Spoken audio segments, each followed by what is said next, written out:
primeiro episódio do Conexão Global, o CEO do WPP, Mark Reed, contou como que o grupo estava se preparando para as agências retornarem ao trabalho presencial. E nessa semana, a Wunderman Thompson, uma das agências do grupo, voltou aos escritórios no Reino Unido.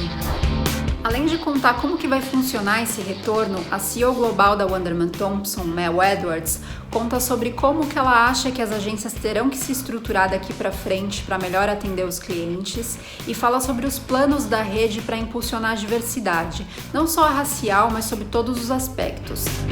Uma das novidades que ela conta, inclusive, na entrevista, é que a rede está num processo de contratação para uma função recém-criada, que é a de chefe de inclusão e equidade dentro do grupo, que vai se dedicar justamente a impulsionar essa questão da diversidade em todos os escritórios da rede.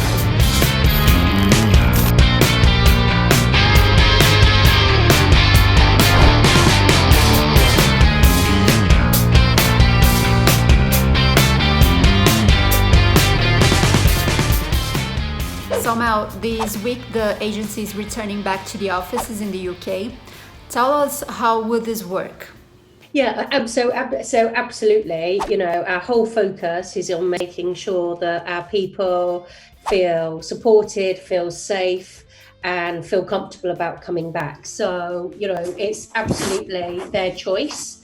And for a lot of our people, you know, they want to come back. They want that connection and not, you know, they're very keen. So it's that balance, because you sort of want to make sure that it's a safe environment for everyone to come back to, first of all. But in APAC, for instance, all of our markets are back into the office, bar 4. Not at full capacity, obviously. You know, we're doing sort of, you know, dependent on the market. You know, we're doing 50-50, rotating and working that through. In Europe, I would say we are back. I would say 50% of our markets are back open. But again, you know, it could be 20% working in the office, the other 80%. It just depends on the environment. Okay. And so UK, we open today, but literally for a really small amount of people. And then I'm keen to go back next week.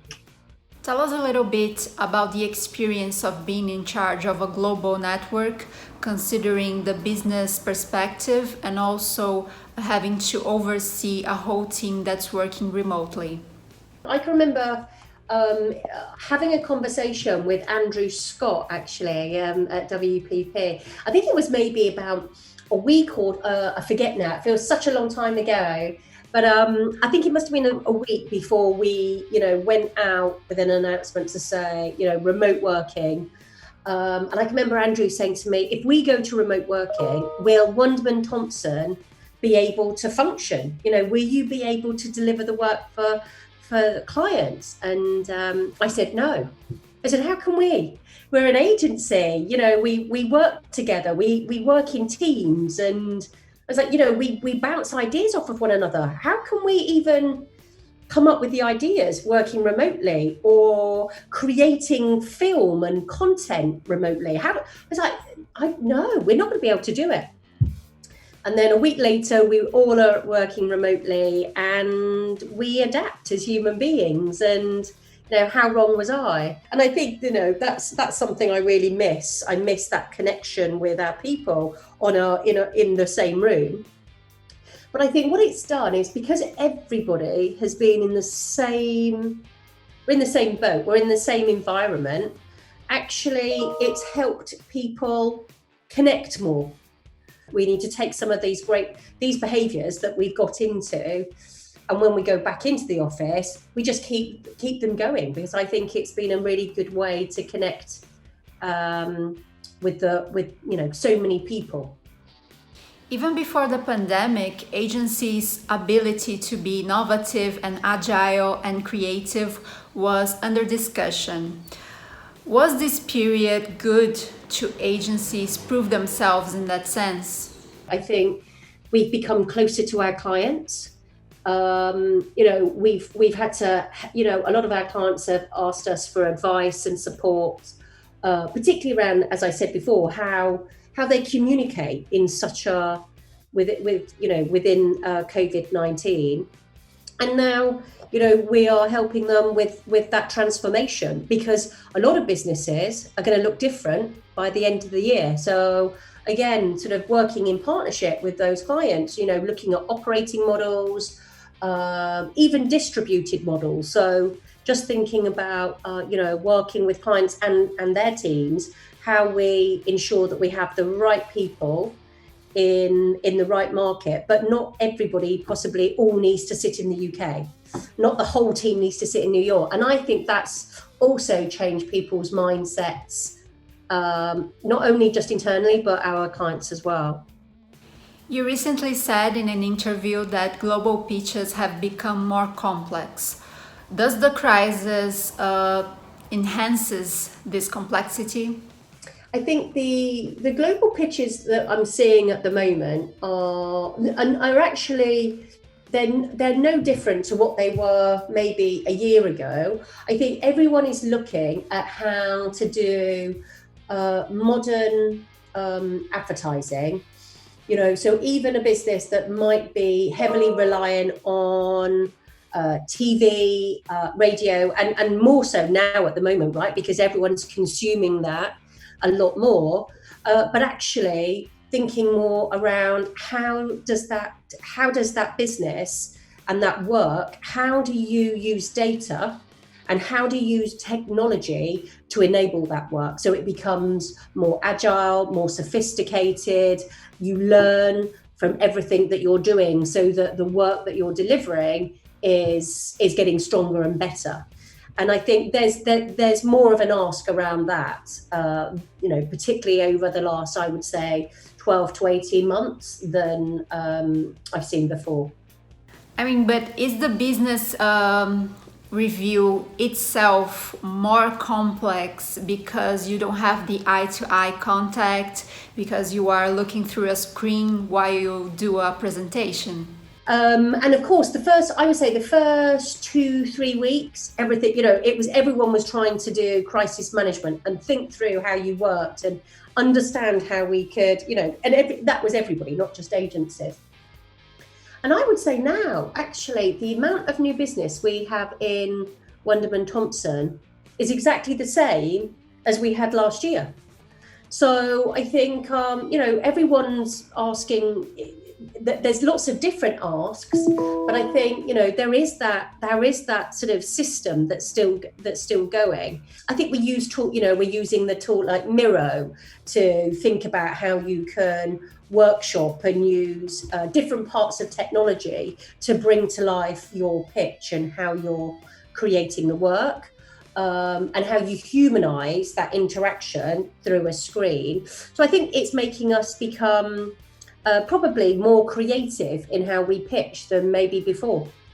Which segments do you think that will have more opportunities, and which segments do you think that will face more challenges? Yeah, so I would say, you mean in terms of our business or with our clients, or a bit with the clients? Yes. Yeah. So I think I think retail has definitely, and it's everywhere, right? I think definitely retail has struggled because people aren't going into stores. They're not, and you can see it. People are trying to, encourage people now going back into the stores, but I think therefore how we're helping them is how they should do what's their commerce strategy and how can we support them from like a direct to consumer perspective.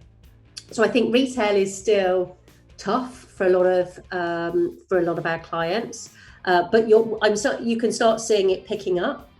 I think travel, obviously, the travel sector has had a massive dive, but interestingly, for a lot of our clients, even some of our cruise ship, some of our cruise ship clients, we're seeing bookings now.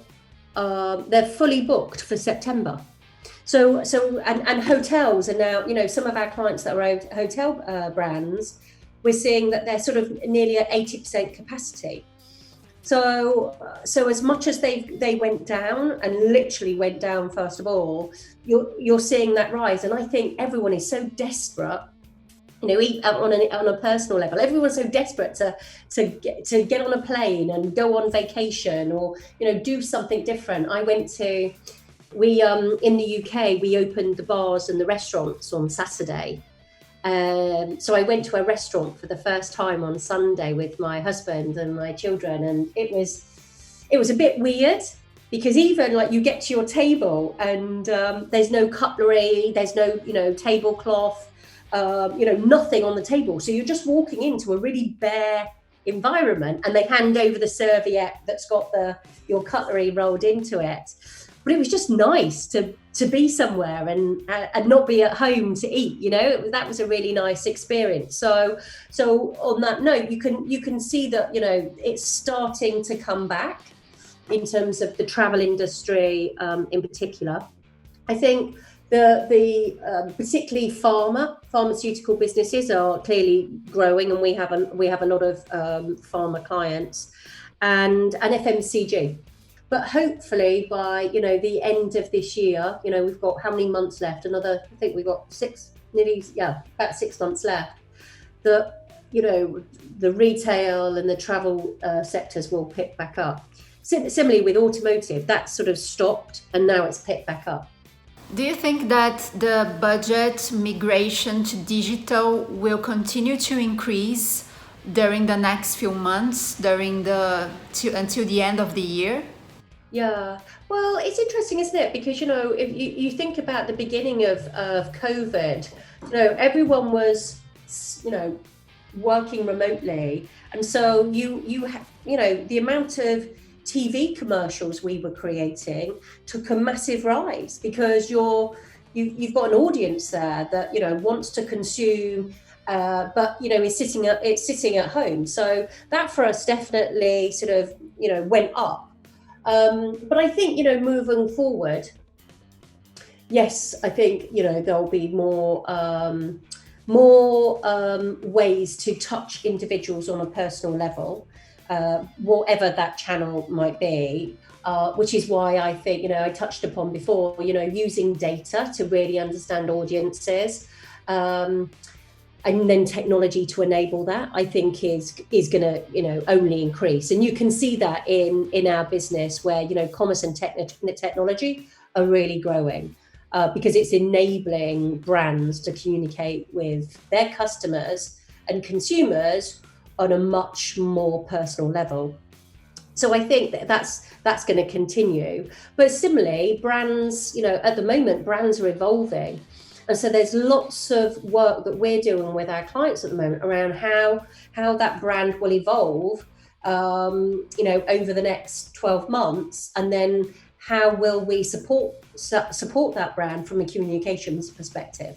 And clearly then channel falls out of that as well. WPP has responded to the 12 points letter written by Black professionals in the US. I would like to know if Wunderman Thompson has particular plans to address the racial diversity, and besides the plans that were already presented by WPP. There was the 12-point plan in the US. There was the 10-point plan in the UK. They're very, they're very similar. And I think Mark mentioned, we looked at those 12 points, and there isn't anything that you would say we shouldn't be doing. I mean, we absolutely need to address those and support those. We had a Wunderman Thompson Global IND Council session yesterday. And we've got 17 individuals from across our business.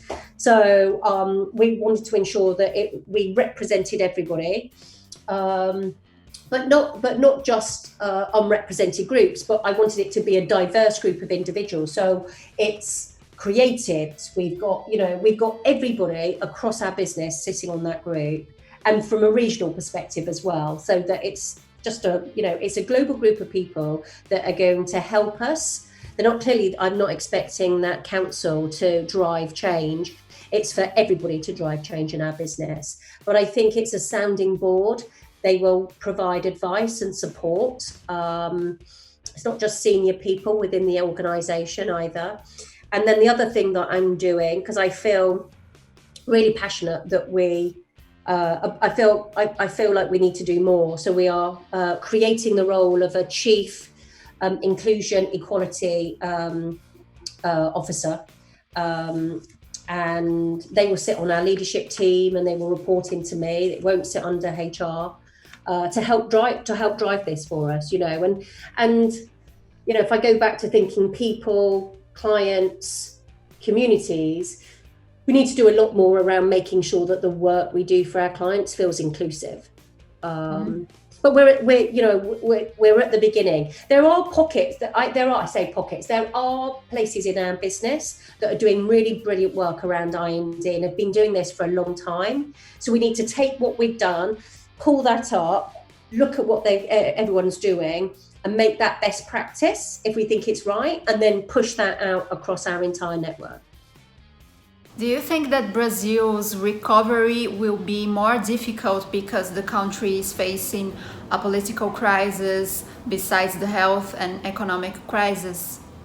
And I think you're right. When you've got political unrest and then you've got a global pandemic, that is a challenge. I think that the reason why I feel confident about our business in Brazil, and I touch wood when I say it, is because of our capability and our strengths. So I go back to the point of that was the reason I didn't integrate the business, in January 2019, because it was strong. It was a really good, strong business across both brands and the sub brands there as well. So I think what will make us strong or stronger is, I think, that sense of our depth of capability in Brazil. Because I think, clients are going to be asking for different things, I'm assuming, from agencies. And so to know that we have a business that will be able to support with brand strategy, but, deep core technology expertise at the same time, I think, will sort of set us up, hopefully, for success. To wrap up, I would like you to share your point of view on how agencies should behave in order to maintain their relevance in the future. Agencies are about creativity, whatever that creativity is, and I think that's what will make us stand out, and I would hope make us succeed. I do think looking at the models in which we work will be something that's going to, really be asked of agencies to be more efficient and agile. And that doesn't mean to say we're going to strip creativity away. I just think it means, how do we show up on a client's business and make it a strong team with the right resource, but it might not necessarily be all of the resource sitting in one market. So thinking about a distributed model, we've just won a client, for instance, in the US, where and the client was blown away with the model that we used when we approached the work, which was, we've got a brilliant team here sitting in Argentina. I mean, amazing creativity coming out of Argentina. It's one of our best agencies. And so we had a blended team of people in New York, in Argentina, and in Portland, and having different individuals from different markets work on it also has made it more agile, but similarly has made it more efficient from the client from a cost perspective. Mel, thank you so much for your time. Bye-bye.